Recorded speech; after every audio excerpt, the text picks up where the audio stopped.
А вот случай особый с Ингушетией. Тогда президент Зязиков, уважаемый, значит, перед Новым годом это было в Москве. Мы выступили, и подбегают люди и говорят, вас приглашает президент Зязиков Ингушетии. Интересно. Мы побежали, как бы президент приглашает. Мы заходим, я еще помню, в костюме. Еще я до него не дошел в этом вип-зале, значит, встречает муфти России. Я фамилию сейчас не помню.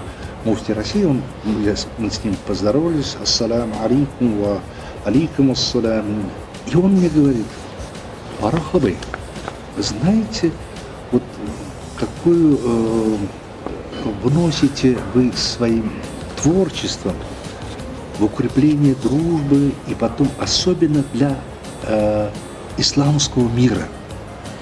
Такое серьезное заявление. Да.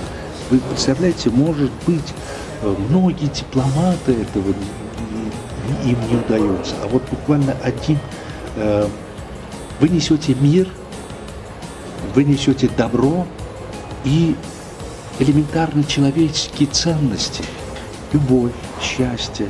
Вот это вы воспеваете, вы с этим своим, вот этой деятельностью вносите огромный вклад в мире ислама. Это так мне понравилось, и так это очень, я запомнил.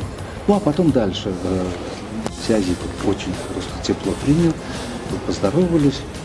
И говорит, вы знаете, я совсем недавно своим указом издал указ о награждении вас народного артиста Ингушетии. Он говорит, я это очень осознанно, я это очень как бы убедительно издал этот указ. Я всегда об этом говорю нашей молодежи. Смотрите, вот яркий пример, как надо любить Родину, как надо любить свою страну, чтобы ее так воспевать.